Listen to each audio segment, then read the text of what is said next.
আর ফুলের মধু ভক্তের ভক্তি স্বরূপ। যে ফুলের মধু নেই সে ফুলের মধুও নেই। যেই ভক্তের ভক্তি নেই সেই ভক্তের মুক্তি নেই বাবা। কারণ ভক্তি ছাড়া কখনো মুক্তি হয় না। মহাজন বলছেন যে ফুলগুলো কখনো বৃক্ষে ফুটত না সেই ফুলগুলো আজকে প্রস্ফুটিত হয়েছে।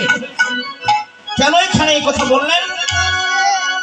ছোট দেখেন, যাদের এখানে আসবার কথা ছিল না তারাও কিন্তু এসে গেছেন। যেমন আমরা যখন আসরে আসলাম তখন দেখলাম যে আসরের অবস্থা খুবই খারাপ। কে কীর্তন শুনবে? দেখলাম কয়েকজন ভক্ত পিছনে বসে আছেন আর কয়েকজন মা বসে আছেন। আমার তো মাথায় বাড়ি পড়ে গেল, কাকে নিয়ে কীর্তন করব? দেখেন, আপনারা একে একে এসে আসন গ্রহণ করেছেন। শাস্ত্র বলছেন যাদের এখানে আসবার কথা ছিল না তারাও এসেছেন। কেন এসেছেন? কালা কাল নাই কৃষ্ণ সেবায়,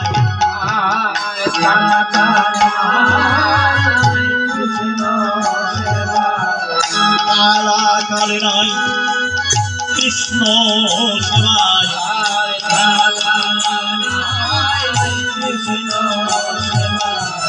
কার কখন হবে উদয় হবে, কালা কাল নাই কৃষ্ণ সেবায়,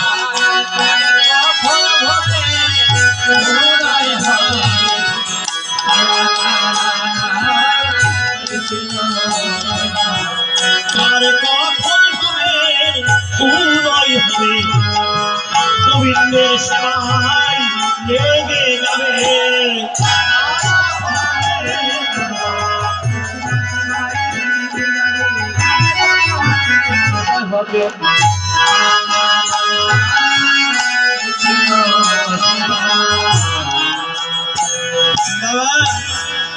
কৃষ্ণ ভজনের কোনো সময় নেই। কার কখন অন্তরে কৃষ্ণ ভক্তি জাগবে সে কথা বলা যাবে না। প্রমাণ করলেন নিমাই পণ্ডিত। নিমাই যেদিন সন্ন্যাসে গমন করলেন সেই রাত্রিটি ছিল মাঘ মাসের পূর্ণিমা রাত্রি। এই যে মাঘ মাসে মাঘী পূর্ণিমা গত হয়ে গেল, এই রাত্রিতে নিমাই গৃহ ত্যাগ করেছিলেন। গৃহ ত্যাগ করে এই মাসি ভারতী গোসাইয়ের সামনে গিয়ে কি বলবে, ভারতী গোসাইয়ের সামনে গিয়ে ভারতীকে লক্ষ্য করে বলছে, প্রভু আমি বড় আশা করে এসেছি, আমাকে তুমি সন্ন্যাসী মন্ত্র দীক্ষিত করো। ভারতী নিমাইয়ের পবন পানে তাকাচ্ছে, তাকে বলছে, নিমাই সন্ন্যাসী হবি? তোর বয়স তো 24 বছর। 24 বছর বয়সে তোকে কাউকে সন্ন্যাস মন্ত্র দেই না। যা ঘরে ফিরে যা। তোর গৃহে তোর অর্ধাঙ্গিনী বিষ্ণুপ্রিয়া, তোর গর্ভধারণী মা সচী দেবী, তারা তোর জন্য কাঁদছে। ঘরে ফিরে যা। ঘরে ফিরে গিয়ে মায়ের চরণ সেবা কর। সন্ন্যাসী হচ্ছি না আমি। 50 বছর বয়স উত্তীর্ণ না হওয়া পর্যন্ত কাউকে সন্ন্যাস মন্ত্র দেই না। নিমাই বলছে, প্রভু এ কথা কোন গ্রন্থে লেখা আছে? আমাকে দেখাতে পারবেন কোন গ্রন্থে লেখা আছে 50 বছর বয়স না হওয়া পর্যন্ত সন্ন্যাস মন্ত্র দেওয়া হবে না? যদি তাই হয় তাহলে আমি যে বড় আশা করে এসেছি, 50 বছর বয়স আমার হইবে কখন? তাহলে ভক্তের সঙ্গ আমি পাবো মা কখন? 50 বছর বয়স হতে হতেই যদি আমার দেহ থেকে প্রাণ পাখি বিয়ে হয়ে যায়, তাহলে কি আমার ভাগ্যে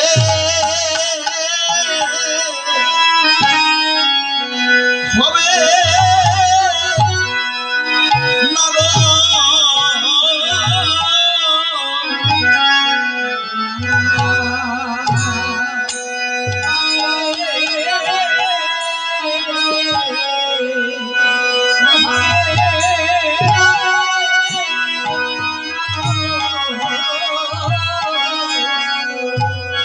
বলে আমার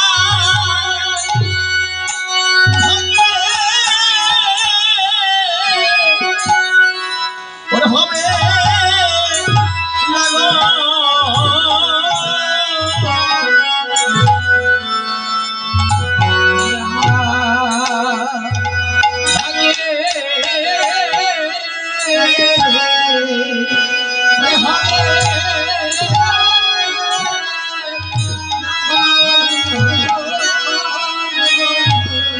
বড় আশা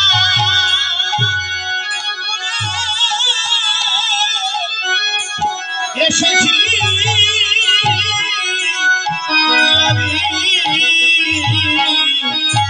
বলো আমার ভাগ্যে কি হবে না গো।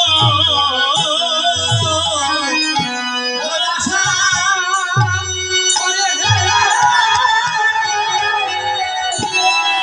এসেছি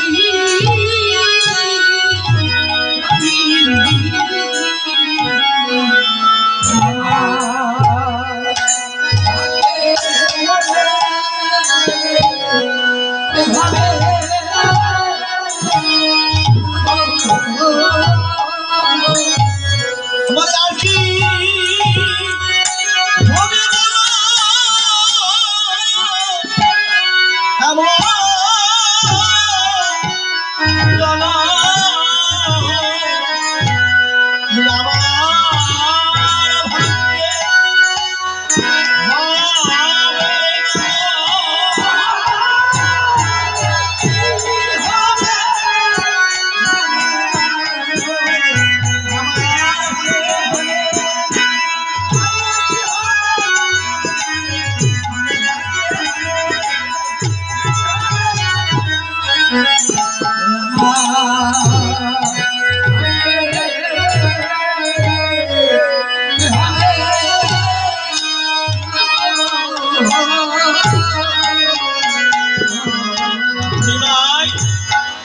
ভারতীকে উদ্দেশ্য করে বললে, ওগো প্রভুজি, যদি 50 বছর পূর্ণ না হওয়া পর্যন্ত সন্ন্যাস মন্ত্র না দেওয়া হয়, তাহলে কোন গ্রন্থে লেখা আছে আমাকে দেখাতে পারবেন? ভারতে বলছেন, নিমাই সত্যই বলেছিস, কে কখন আমরা জগৎ থেকে হারিয়ে যাবো সে কথা বলা যাবে। আয়, আমি তোর নিকটে শাস্ত্রযুদ্ধে পরাজিত হয়ে গেলাম, আয় আমি তোকে সন্ন্যাস মন্ত্র দিচ্ছি। নিমাইকে সন্ন্যাস মন্ত্র দিয়ে সন্ন্যাসী করে জীব উদ্ধার করবার জন্য প্রেরণ করলেন। মহাজন বলছেন, কৃষ্ণ ভজনের কোনো সময় নেই বাবা।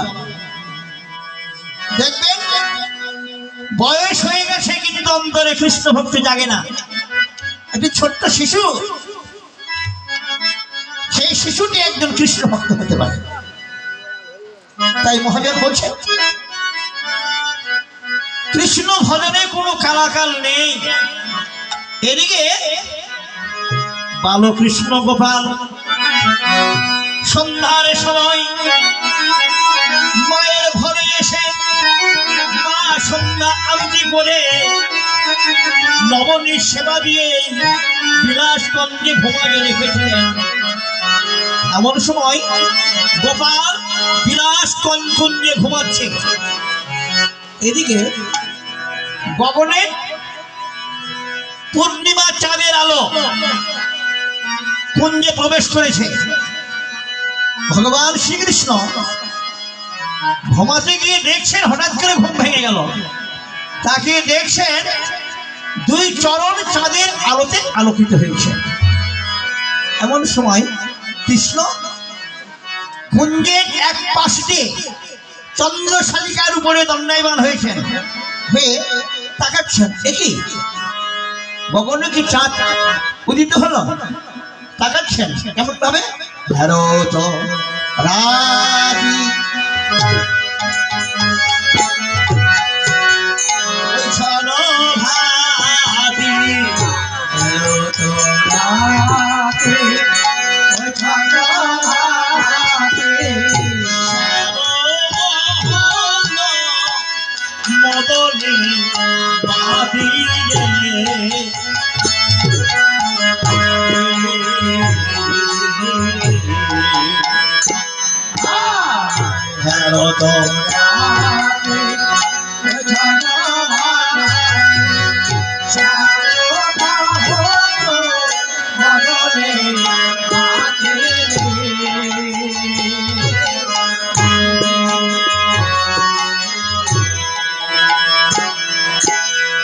মদন মোহন আমার মদনী মাতিয়া, মদন মোহন বাসনা পরিবার লাগি, মদন মোহন আমার মদনী মাতিয়া বাসনা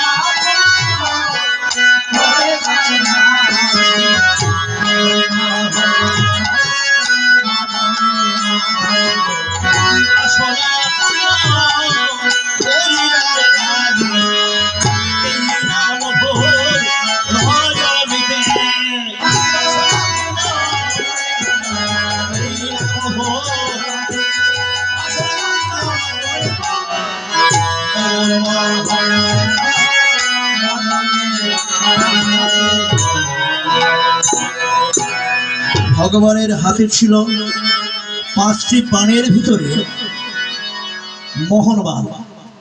এই যে আমাদের 5টি বাণ, মদন, মাদন, সুষম, সুষম, স্তম্ভর, মোহন, 5টি বাণের মধ্যে ছিল হাতে মোহন বাণ। এবার ওই গগনের চাঁদকে দেখে গোবিন্দের মনে পড়ে গেল কি ব্রজ গোপীগণের কথা। একদিন বস্ত্র হরণকালীন সময় ব্রজ গোপীদের বস্ত্র হরণ করেছিলেন যিনি, সেদিন গোপীগণকে বলেছিলেন, গোপীগণ তোমরা আজকে ব্রজে গমন করো, আজকে তোমাদের মনোবিলাস পূর্ণ হবে না, তোমাদের মনোবিলাস পূর্ণ হবে সেই রজনীতে, যে রজনীতে গগনে পূর্ণিমার চাঁদ উদিত হবে। সেই রাত্রিতে আমি তোমাদের নাম ধরে ধরে মুরলী বাদন করিব, আমার বংশীর ধরে স্মরণ করে যেই সব গোপী আমার নিকটে ছুটে আসবে, সেই রাত্রিতে তাদের মনোবিলাস পূর্ণ হবে। তাই গোবিন্দ আজকে ওই পূর্ণিমার চাঁদকে দর্শন করে কি করলেন, হাতে বাঁশি নিলেন, বাঁশি নিয়ে আজ মুরলী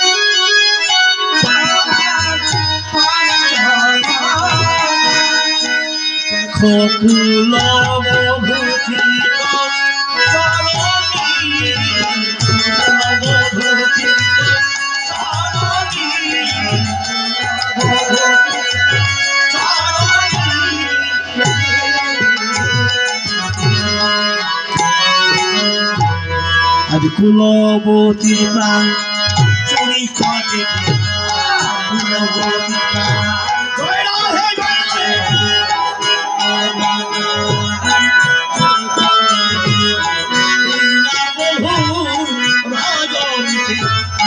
কুলবতীর প্রাণ চুরি করে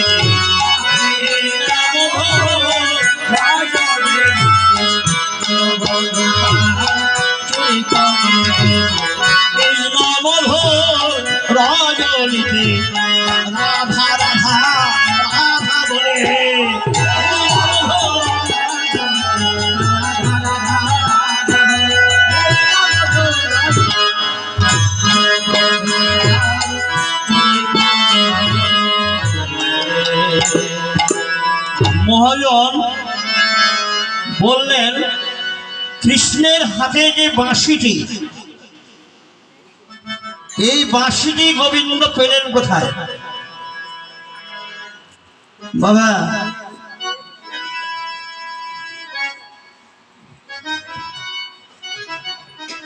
শাস্ত্রকার বললেন ভগবান শ্রীকৃষ্ণের হাতে যে বাঁশিটি, এই বাঁশিটি কৃষ্ণ পেলেন কোথায়? শাস্ত্রকার সিদ্ধান্ত দিলেন, বললেন এই বাঁশিটি সত্যযুগে ছিলেন সরস্বতী। ও ভাইরা, আমরা কৃষ্ণকে সামান্য মনে করি, কেউ তো তত্ত্ব জানি না। কৃষ্ণের অঙ্গের যে ভূষণগুলো, এই ভূষণগুলো পূর্বজন্মে কে ছিল? যেমন কৃষ্ণের শিরে মোহন চূড়া, ওই যে দেখেন ময়ূরপুচ্ছ, কৃষ্ণের কণ্ঠে গঞ্জমালা, কৃষ্ণের চরণে নুপুর, কৃষ্ণের হাতে বাঁশি। এরা পূর্ব জন্মে কে ছিল? অনেক শাস্ত্র, তাদের এক জন্মের সাধনা নয়, বহু জন্ম থেকেই সাধনা করেছিল। তারপরে এসে ভগবানের সঙ্গ তারা লাভ করেছিল। তাই মহাজন বললেন এক জন্মে নাহি হয় কৃষ্ণের ভজন, এক জন্মে নাহি হয় গোবিন্দের দর্শন। যতবার জগতে আসবেন ততবার ভগবানকে পাবার জন্য নয়ন জলে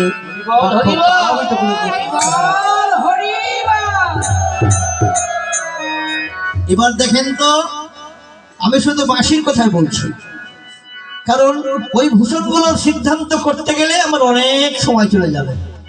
আমি শুধু বাঁশির কথা বলি। কৃষ্ণ বাঁশিটি পেলেন কোথায়? শুনে যাবে। এই বাঁশিটি সত্যযুগে ছিলেন সরস্বতী, সত্যযুগ থেকে কেটেছিল ভগবানকে ভাবার জন্য। এবার দেখেন ত্রেতা যুগে এসে কি হলেন? ত্রেতা যুগে এসে হলেন রামচন্দ্রের ধনুক। এই ধনুক রামচন্দ্র পেলেন কোথায়? একদিন সীতা দেবীর পিতা আরম্ভ করলেন ধনুর্যজ্ঞ। ধনুর্যজ্ঞ আরম্ভ করে ঘোষণা করলেন সারা দেশে যে আমার রাজ্যে এসে যেজন ধনুক ভাঙতে পারবে তার হাতে আমার একটি মাত্র মেয়ে সীতা, সীতা দেবীকে সমর্পিত করা হবে। যেজন ধনুক ভাঙতে পারবে তার হস্তে সীতা দেবীকে সমর্পিত করা হবে। ঘোষণা শুনে কত যুবক আসলো। বাবা, স্বার্থময় জগৎ, কে চাই না রাজকন্যাকে পেতে? সকলেই তো মনে অভিলাষ, রাজকন্যাকে পেলে রাজকন্যাকে তো লাভ হবে, তাছাড়া রাজার সম্পূর্ণ সয় সম্পত্তি পাওয়া যাবে।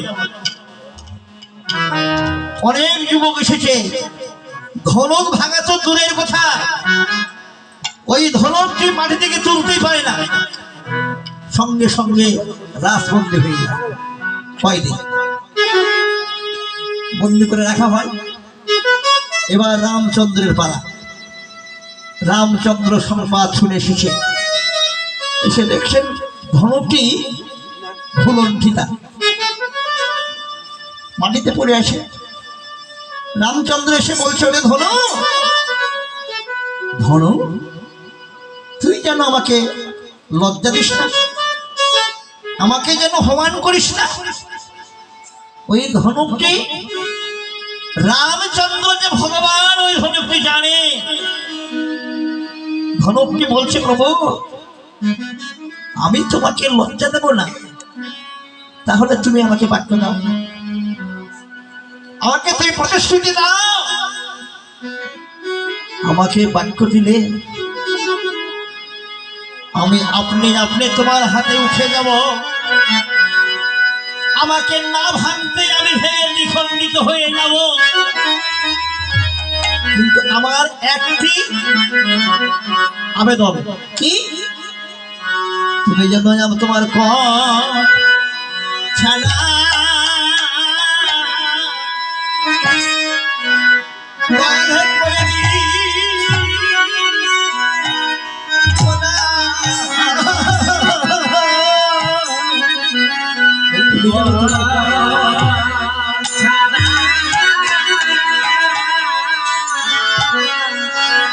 আমায় করে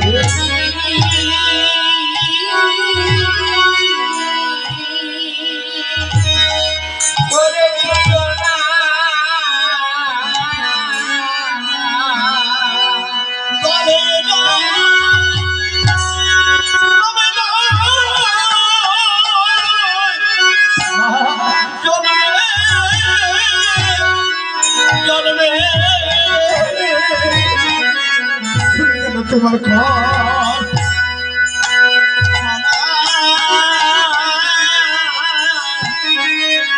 আমায় করে দিও না।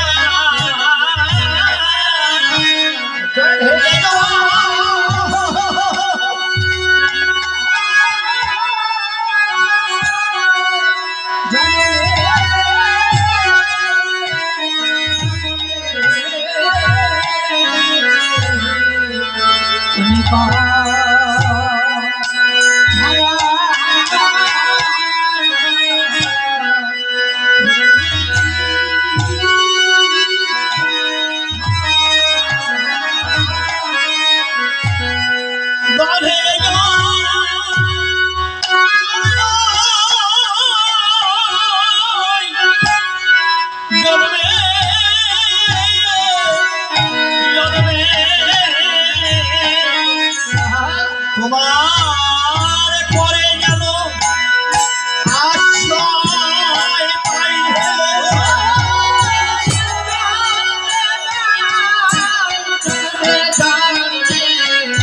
তোমার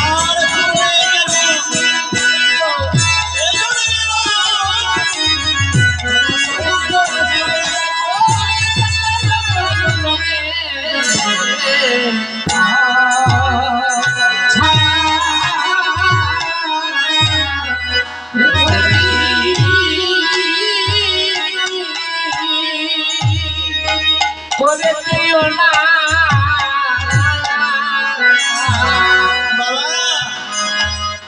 এই জাগতিক জগতে সকলেই ভগবানের কৃপা লাভ করবার জন্য আমরা এসেছি। সকলেরই মনে অভিলাষ, ভগবান আমরা কবে তোমার সেবায় আমরা লাগবো। আমাদের সম্পূর্ণ অপরাধ ক্ষমা করে তুমি তোমার চরণে ঠাঁই দাও। এবার দেখেন রামচন্দ্র ধনবটিকে বাক্য দিয়েছে, বলেছে তথাস্তু। ওরে মাসি, ওরে ধনব, তোর অভিলাষ পূর্ণ হবে, তবে এই যুগে নয়, সেটা যুগে নয়, তারপরে তুই হবি আমার হাতের বাঁশি। সেই দিন আমি তোর মনোভিলাষ পূর্ণ করিব। যেদিন আমি কৃষ্ণ বছরে যাব, সেদিন তুই হবি আমার হাতের বাঁশি। বাঁশিটি মনে মনে প্রতিজ্ঞা করেছেন, হে গোবিন্দ, বহু ভাগ্যের ফলে তোমার কর পেয়েছি। গোবিন্দ হে, বহু ভাগ্যের ফলে তোমার বদল পেয়েছি, কিন্তু চরণ তো তুমি দিলে না। এই জাগতিক জগতে কোনজন তোমার চরণ চাই না? কৃষ্ণ ভক্ত যারা তোমার চরণ পাবার জন্য কাঁদে তারা।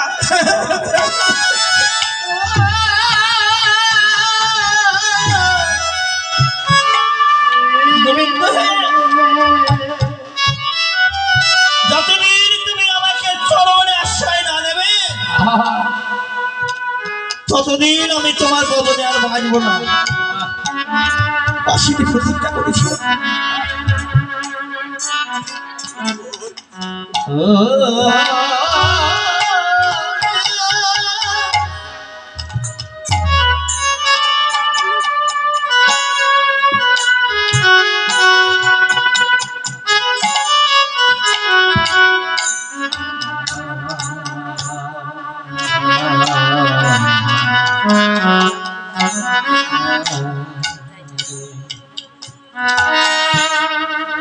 বাবা,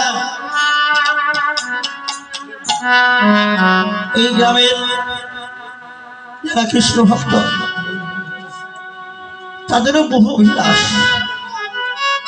হে ভগবান, বহু ভাগ্যের ফলে মনুষ্যগুলো জন্ম পেয়েছি।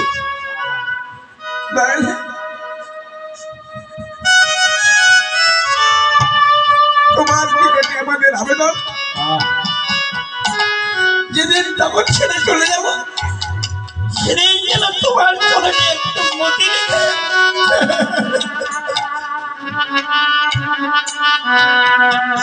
সেদিন যেন তোমার চরণে মতি রেখে এই কাগজে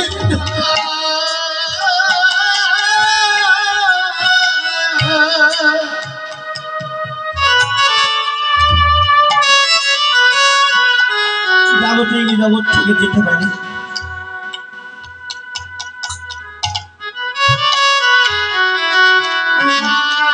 বাঁশিটি মনে মনে স্থির করেছেন, হে গোবিন্দ, যতক্ষণ তোমার চরণ আমাকে না দেবে আমি তোমার বদনে আর বাঁচব না। ভগবান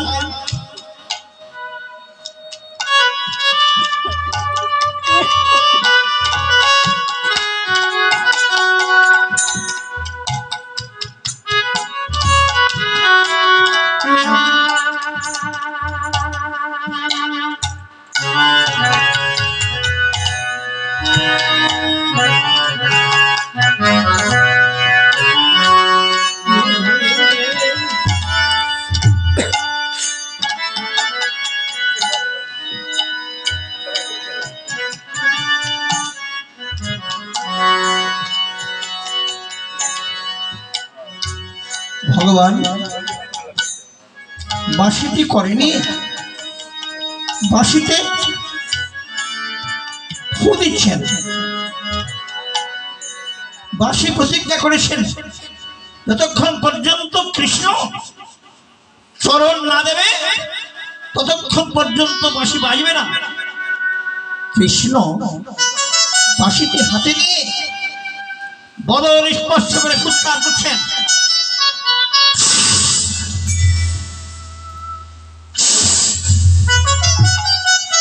বাঁশি বাজে না।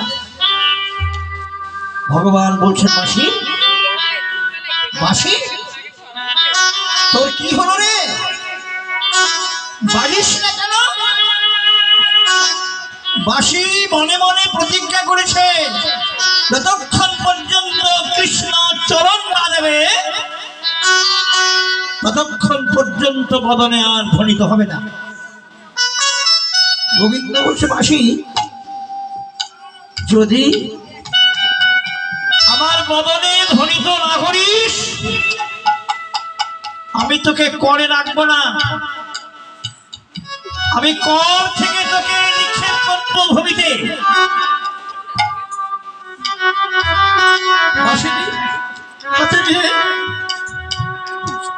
ভগবান আবার বাঁশিতে ফুৎকার দিচ্ছে।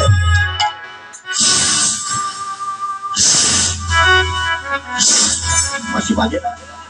বাঁশি বাজিস না। ও তোর অহংকার হয়েছে, ঠিক আছে। আমার বদনে যখন ধ্বনিত হচ্ছিস না আমার কর থেকে তোকে আমি ভূমিতে নিক্ষেপ করলাম। ঘুম আসছে নাকি? ভূমিতে নিক্ষেপ করলাম। ভূমিতে নিক্ষেপ করে ওই বাঁশির পক্ষের উপরে ভগবান পদাঘাত করেছেন। যখনই পদাঘাত করেছেন বাঁশিটি গোবিন্দের চরণ দুখানে পক্ষে জড়িয়ে ধরে গোবিন্দকে বলছে, হে গোবিন্দ, তুমি জানো না আমি কেমন ধ্বনিত করেছিলাম, আমি তাই চাই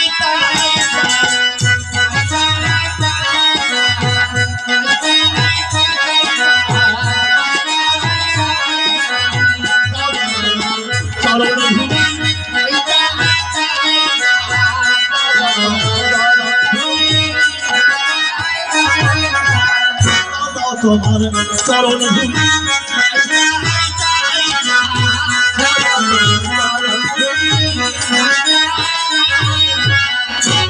যখনই গোবিন্দের চরণ পেয়েছে ওই বাঁশি জয়রা ভেসি বলে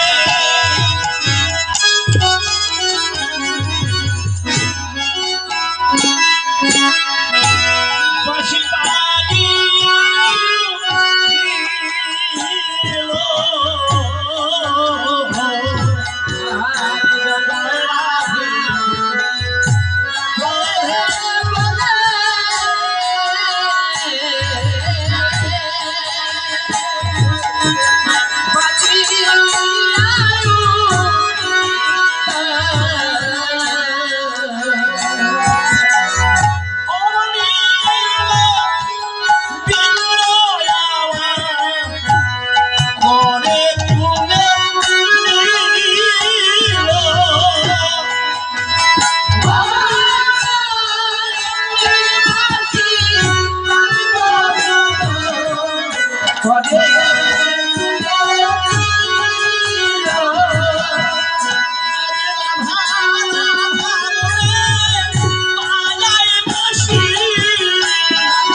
করেনি রাধা রাধা বলে ধ্বনিত করলেন।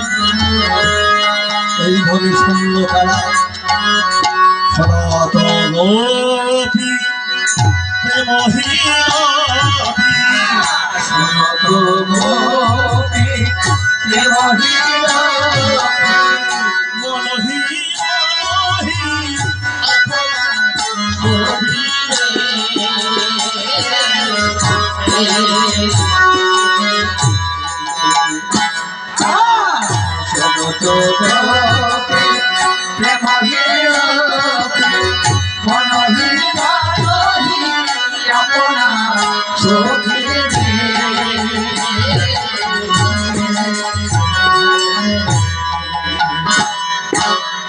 মনে মনে প্রাণ সপে দিয়েছে, মনে মনে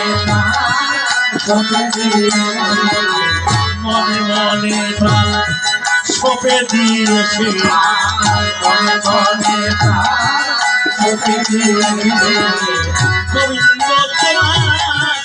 গোবিন্দ মনে মনে প্রাণ সপে দিয়েছে গোবিন্দ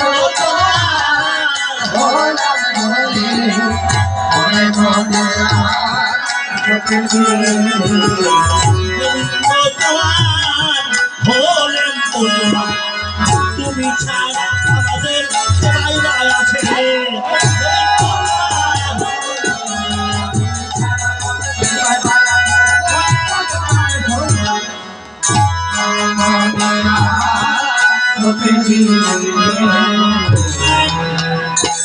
যাদের কর্ণে ধনে প্রবেশ হলো তারা কেউ স্থির থাকতে পারলেন না। এখানে শাস্ত্রকার বলছেন ব্রজের গোপীরা পূর্ব জন্মে কে ছিল? বাবা, গোপীদের মধ্যে গোপী ছিলেন ত্রিবিধ গোপী। এক প্রকার গোপী ছিলেন নিত্য চিন্তা, এক প্রকার গোপী ছিলেন সাধন চিন্তা, এক প্রকার গোপী ছিলেন কৃপা চিন্তা। এই গোপীরা কিভাবে ব্রজে আসলো? এরা পূর্বজন্মে কে ছিল? সিদ্ধান্ত বাবা, ও মাসিরা, আমার কথাগুলো একটু শোনেন, এগুলো তত্ত্ব কথা। ব্রজের গোপীরা পূর্বজন্মে কে ছিল শুনে যান। সত্যযুগে যেদিন শিব এবং পার্বতীর বিয়ে হয়েছিল সেদিন পুরোহিতের দায়িত্বে ছিলেন ব্রহ্মা। ব্রহ্মাকে দিয়েছিলেন পুরোহিতের দায়িত্ব। ব্রহ্মা দায়িত্ব নিয়েছেন।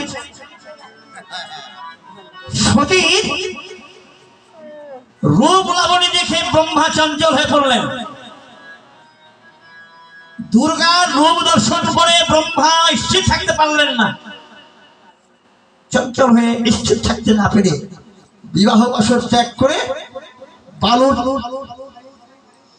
চড়ে গিয়ে নদীর কিনারে গিয়ে দাঁড়িয়েছে। দাঁড়িয়ে ব্রহ্মা চারিদিকে তাকাচ্ছে, কি সর্বনাশ হয়ে গেল, আমার এরূপ হলো কেন? দেখেন কোথায় শাস্ত্র, আমার এরূপ হলো কেন? ব্রহ্মা চারিদিকে তাকাচ্ছে, তাকিয়ে দেখছে না কেউ নেই। ব্রহ্মা দুর্গা রূপ লাবণী দেখে স্থির থাকতে না পেরে ব্রহ্মার ব্রহ্মশক্তি স্খলিত হয়ে গেল।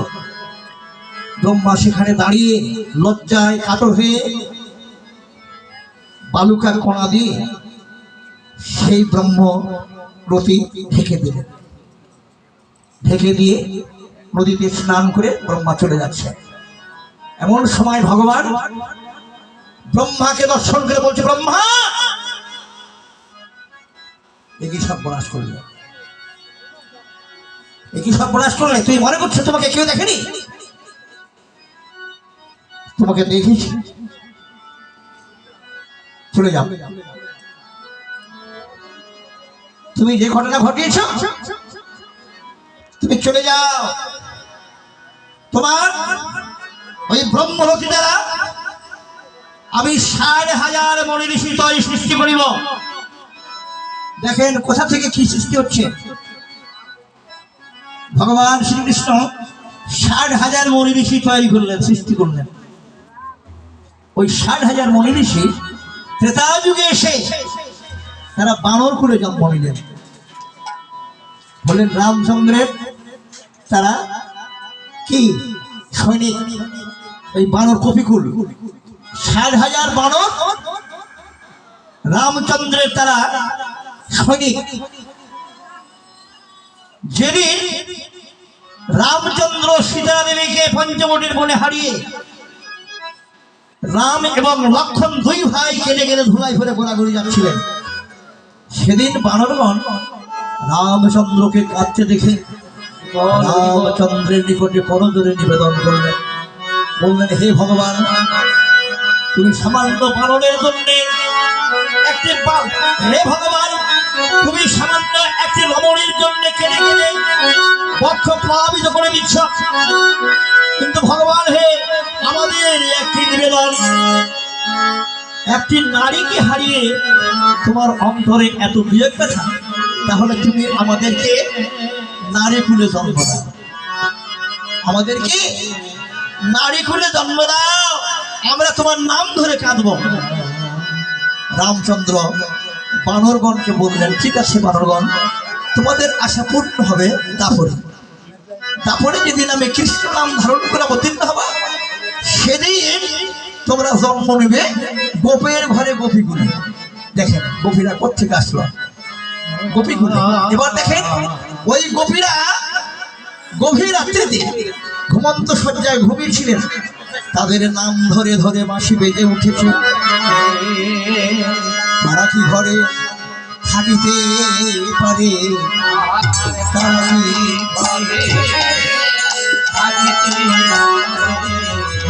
ভগবানের নাম বলেছে, তারা কি ঘরে থাকিতে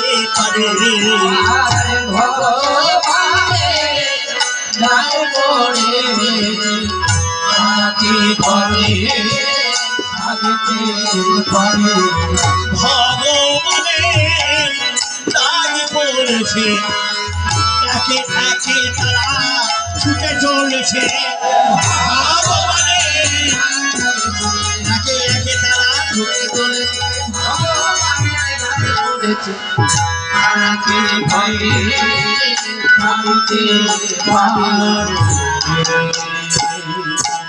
কবি ছোট্ট শিশুকে নিয়ে বিছানায় শয়ন করেছিলেন। মহাজন বলছেন, এক গোপী ছিল শিশু লইয়া করে, গোপী ছিল শিশু লইয়া পিয়ানিতে ছিল কি তনরে।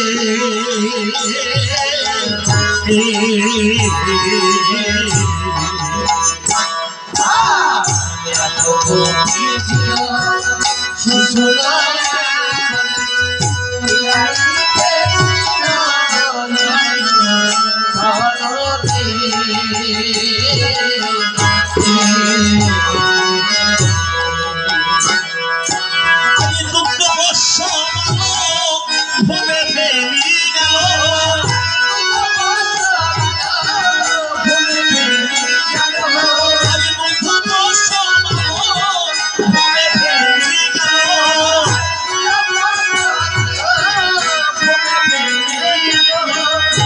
দেখো এসব কপিল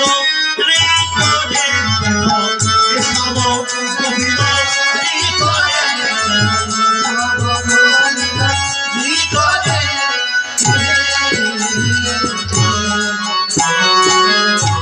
আজ শিশু পেলে গভীর চলল,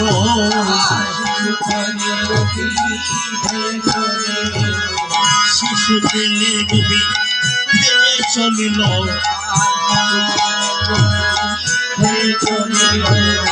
গোবিন্দ তোমার হলেন বলে শিশু পেলে গভীর চলিল। গোবিন্দ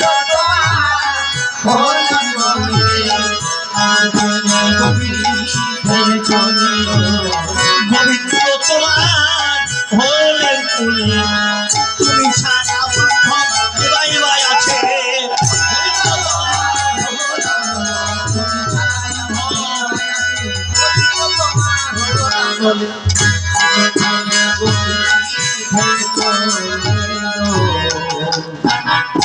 এক কবি নিজের শিশুকে ঘুমন্ত শয্যায় রেখে দিয়ে ছুটে চলে যাচ্ছে।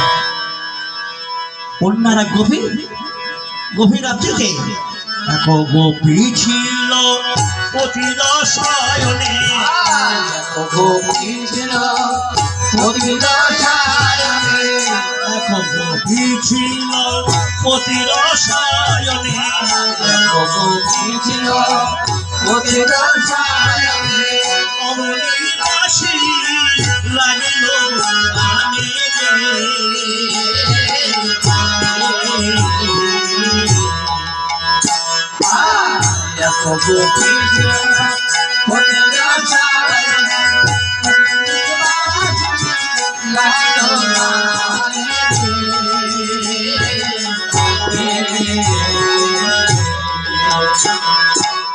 শুনে বলছি গীত অঙ্গ পুলকিত,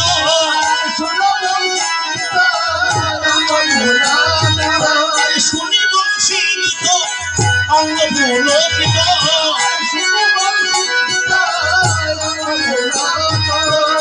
দেখো ভাইয়া চলিল বলে রে ভাইয়া চলিল বলে রে ভাইয়া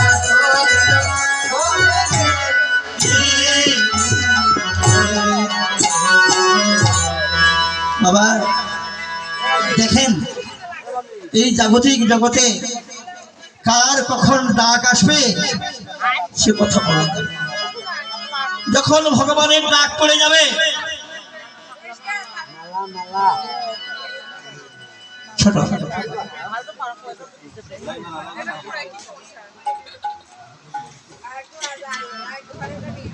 যখন ভগবানের ডাক পড়ে যাবে তখন আমরা কেউ থাকবো না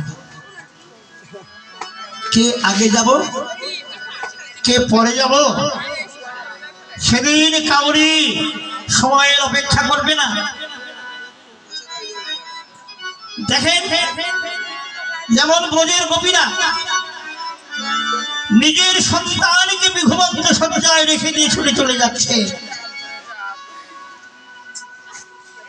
ভগবান কার নাম ধরে কখন ডাকবে সে কথা বলা যাবে আজকে ভক্ত সঙ্গে করছেন আগামী বছর কে থাকবে কে থাকবে না সে কথা বলা যাবে না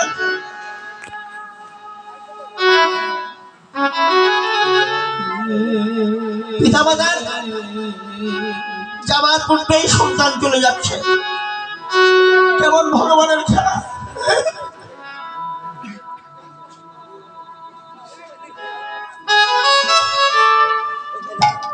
যেদিন আমাদের ডাক পড়বে আমরা কেউ থাকবো না এক গোপী তার স্বামীকে পাশে নিয়ে ঘুমিয়েছিল ব্যাধিগ্রস্ত অবস্থায় স্বামীর কখনো সেবা দিতে পারিনি কিন্তু কেঁদে কেঁদে বলতো হে গোবিন্দ তুমি আমাকে স্বামীর ঘরে কেন পাঠালে আমার এই মনুষ্য জন্মে আমি যে পতির সেবা থেকে বঞ্চিত হইলাম এই গোপী ভগবানের ডাক শুনে ছুটে চলে যাচ্ছে যে গোপী কখনো শয্যা ত্যাগ করে সংসারের কর্ম করবার ক্ষমতা রাখে না সেই গোপী ভগবানের ডাক শুনে ছুটে চলে যাচ্ছে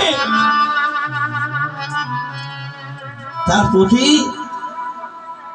ঘুম থেকে জেগে উঠে দেখছে দেখি আমার পাশ থেকে কোথায় চলে গেল তাকে দেখছে দ্রুত গতি ছুটে চলে যাচ্ছে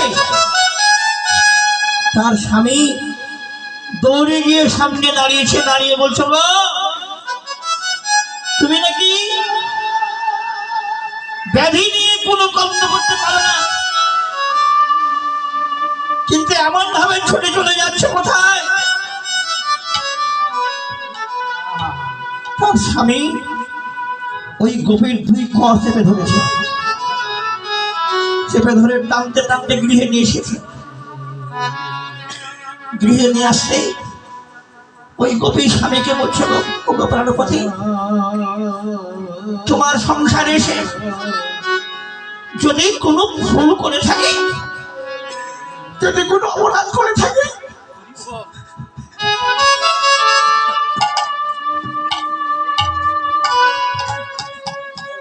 তুমি আমাকে কৃপা করে ক্ষমা করে দিও প্রাণপতি গো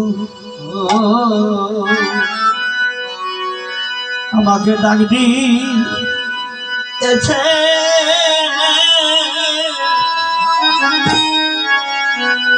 ওই বেলা হরি আমায় ডাক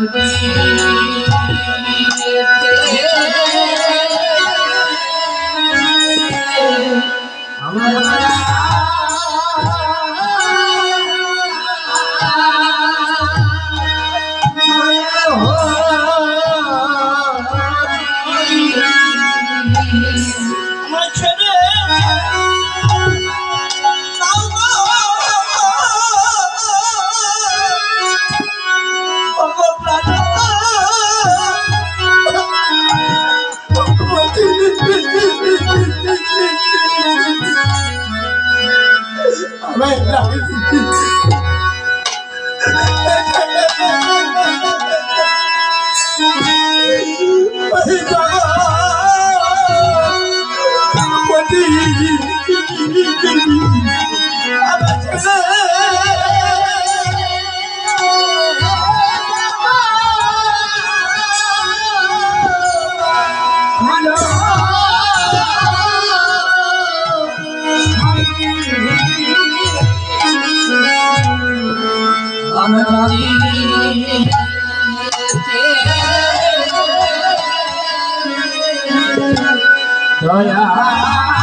এই জগতে কি জগতে প্রাণ গোবিন্দ যখন ডাকে যাবে তখন আমাদের কাউরি থাকবার কোন অধিকার থাকবে না। গণপতি আমাকে ছেড়ে দাও, আমাকে বারবার হাত ছাড়ি দিয়ে আমার গোবিন্দ ডাক দিচ্ছে। তার পথি ওই গোপীকে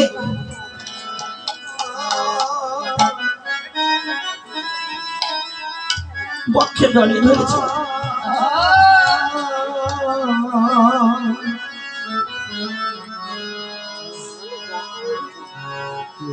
জড়িয়ে ধরে বলছে, ওগো তুমি তো বলেছিলে আমরা কেউ কাউকে ছেড়ে যাব না।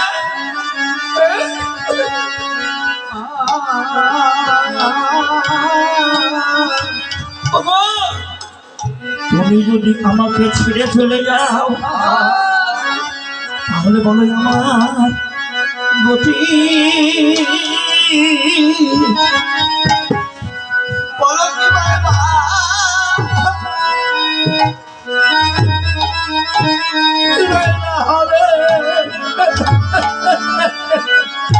বলো আমার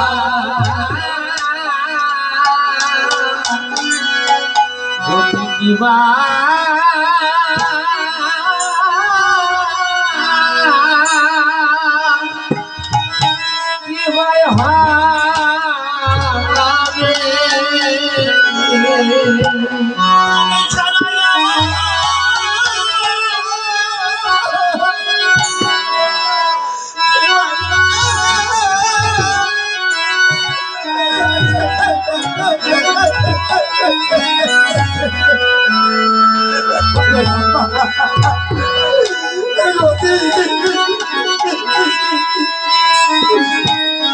বলো কি ভাই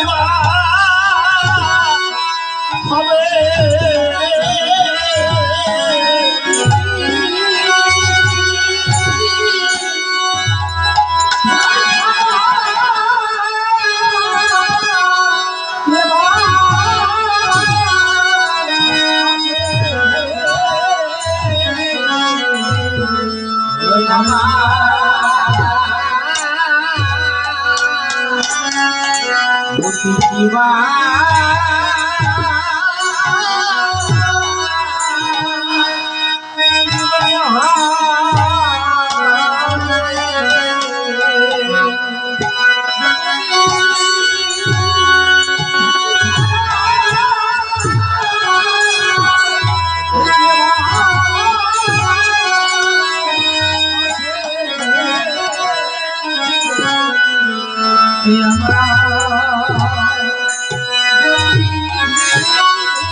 কতখানি ও মা ওই গভীর নদী অল্প কাটে কাটে ভিডিও করো জড়িয়ে ধরে কাঁদছে, বলছে, "গো, তুমি না বলেছিলে আমরা কেউ কাউকে ছেড়ে যাব না, আমরা দুইজনে এই জগতে এসেছি, দুইজনে একসঙ্গে চলে যাব।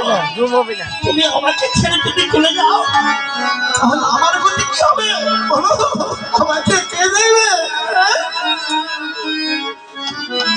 ওই গভীর স্বামীর পক্ষে ঢুলে ঢুলে পড়ে স্বামীর চরণ দুখানা জড়িয়ে ধরে কাঁদছে, বলতে পার্বতী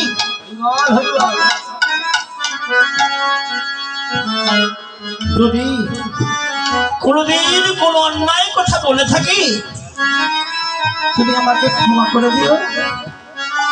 এই কথা বলতে বলতে স্বামীর কোলে ধরে পড়ে ওই গোপী প্রাণ ত্যাগ করলেন।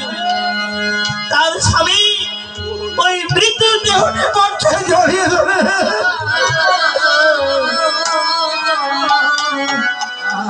বক্ষে জড়িয়ে ধরে কাঁদছে, কেঁদে কেঁদে বলছে, ওই আমি আর কি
বাবা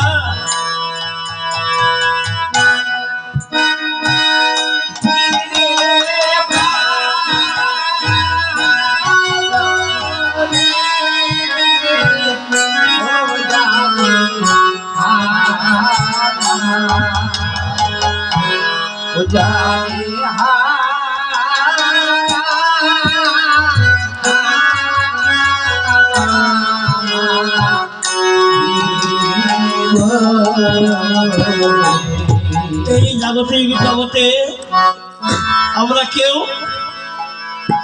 পিতা হারিয়েছি, কেউ মাতা হারিয়েছি,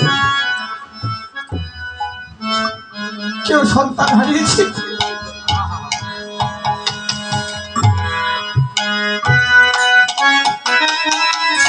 কেউ ভ্রাতা হারিয়েছি, কেউ কন্যা হারিয়েছে। যারা হারিয়ে গেছে তারা কেউ কখনো আর ফিরে আসবে না।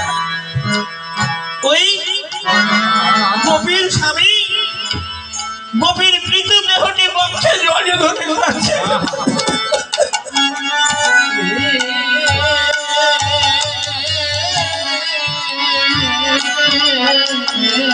কাঁদছে, কেঁদে কেঁদে বলছে, ওই বাদল ঝরা মেঘলা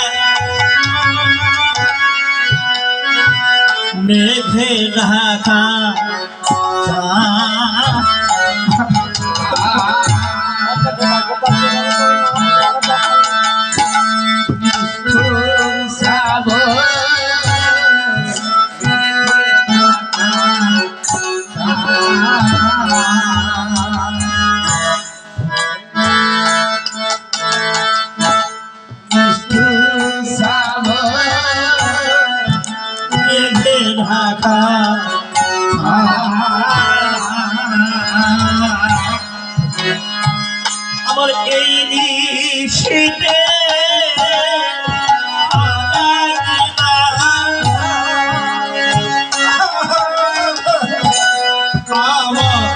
ঘরে ও চাদরে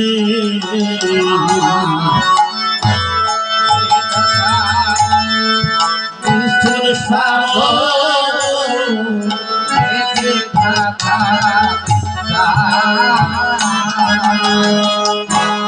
এই নিশিতে হারাইলা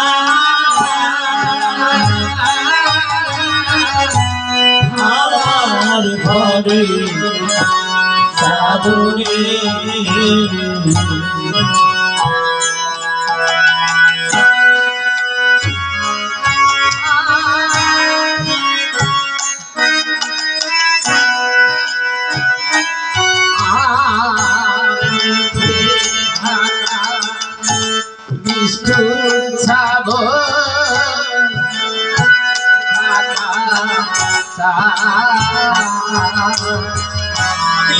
নিশিতে হারাইলা আমার ঘরে চাদরে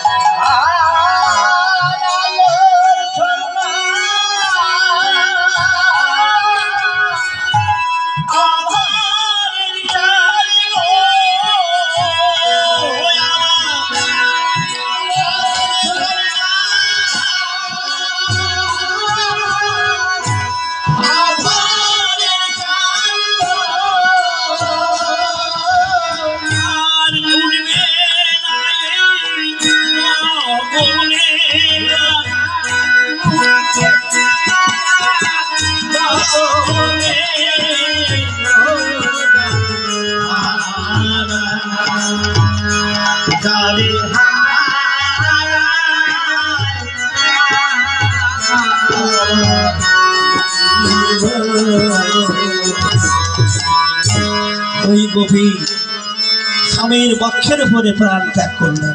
তার স্বামী তাকে দেখছেন যে গোপী বক্ষের উপরে প্রাণ ত্যাগ করছিল, সেই গোপী স্বয়ং গোবিন্দকেই লাভ করলো। মহাজন বলছেন সকল গোপীর আগে পাইল সে রামা। গোবিন্দ দাস বলে কি যাব তুলনা, সকল গোপীর আগে পাইল সে রামা। ওই গোপী ভগবানকে লাভ করলেন। অন্যান্য গোপীরা গৃহ ত্যাগ করে কাননে প্রবেশ করেছে।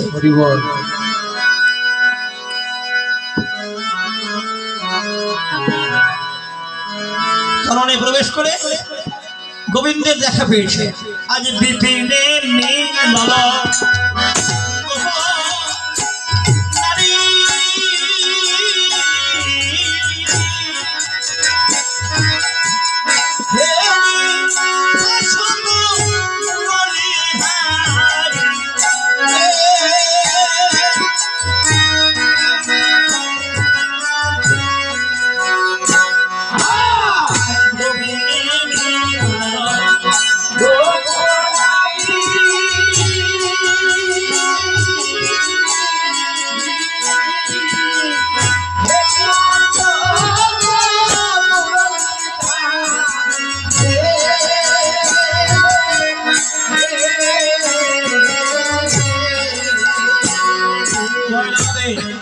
আমি কমিটি সদয় দৃষ্টি আকর্ষণ করছি, আপনারা অতি সত্য রাসের জোগাড় আসরে পাঠিয়ে দিন। আমার সময় শেষের পথে। যাই হোক, নিরখি বয়ানে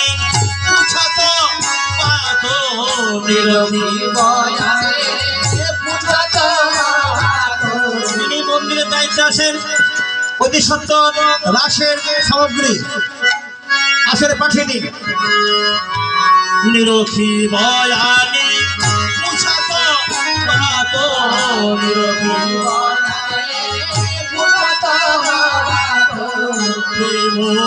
সিদ্ধ গাহরি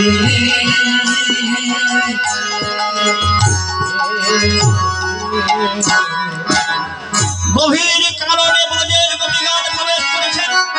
এমন সময় ভগবান গোপীদের নদন দর্শন করে গোপীগণকে বললেন, গোপীগণ এত রাত্রিতে তোমরা কারণে প্রবেশ করেছ, তোমাদের সাহস তো মন্দ না। কেন এসেছ বলো? ও গোপী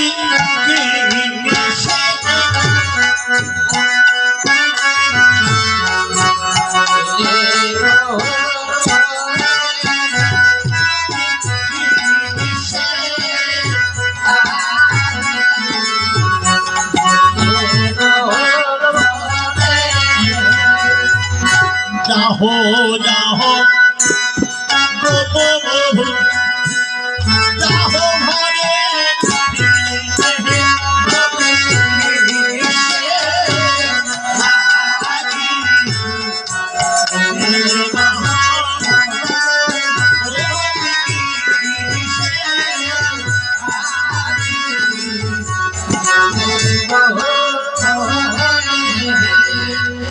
তোমরা হলে ব্রজের সখী, তোমরা হলে ব্রজের সখী, ব্রজ কেন ছাড়িলে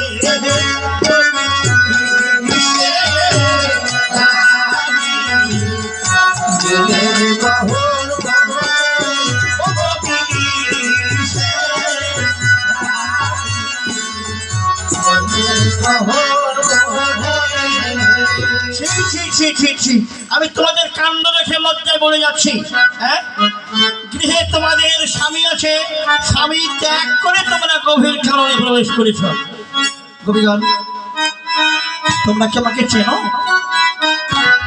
আমাকে কখনো দেখেছ? এই বনের ভিতরে অনেক হিংস্র প্রাণী বাস করে, তাদের মধ্যে আমি থাকি। তোমরা আমাকে না চিনে এই বনে এসেছ। যাহো যাহো যাহো যাহো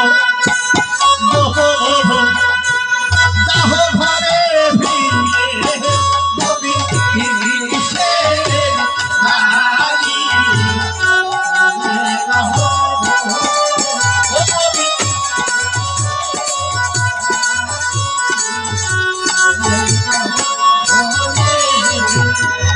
ঘরে গিয়ে তোমরা সবাই, ঘরে গিয়ে তোমরা সবাই পতির সেবা